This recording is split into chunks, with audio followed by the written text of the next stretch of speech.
This episode of Grip Tips is brought to you by Lightbulb Grip.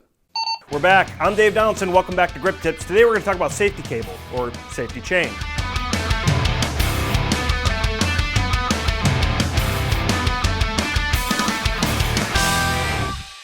We've all seen or heard a story where lights just came crashing down out of the blue, but this wouldn't be possible if some of these guys were using safety cable or safety chain. Now, is it safety cable or is it safety chain? I think this is probably debatable depending on who you ask, but I think that 9 times out of 10 when somebody asks for a safety chain, they're talking about this, the safety cable. This basically works as the last line of defense between a light falling down from out of the ceiling and falling on a crew member's head. To make one of these, you'll need 1/8 of an inch of galvanized wire rope, and the length is really up to you, but 2 feet is recommended. You're also going to need 2 1/8-inch ferrules that you can pick up in a set like this one. These come with stop sets, but we won't be using those. Then you will also need either a swivel bolt snap or a carabiner. And just as a side note, you don't have to go overboard with this, but just stay away from the carabiners that are used for your keychains.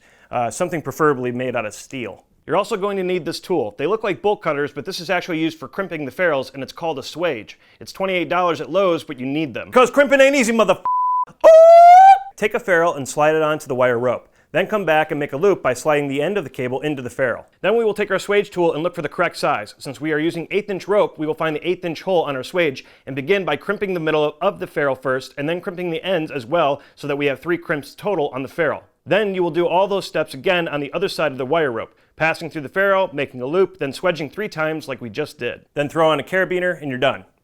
Safety chain. You can also use a swivel bolt snap instead of the carabiner, but that needs to be on the loop before you swedge the ferrule. Personally, I like the carabiner, so that's what I used. Now you have a safety cable that you can use when you're hanging overhead lights.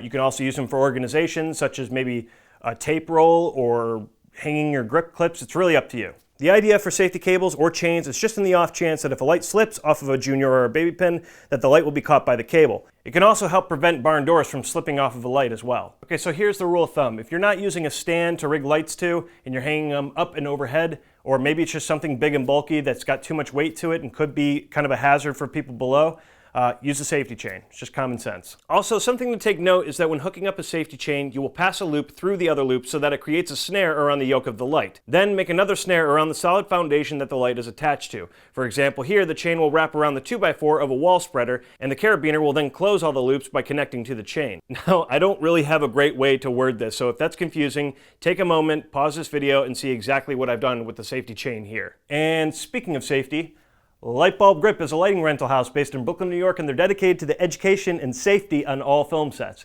If you have any questions about rigging, on-set safety, or even gear that you've seen in today's episode, you can contact them by heading over to the website at www.lightbulbgrip.com. But that is all that I have for you guys today. If you like today's episode, please let me know in the comment section below, or you can follow me on my Twitter right here. Don't forget to hit the subscribe button, and we'll see you every week right here on Grip Tips.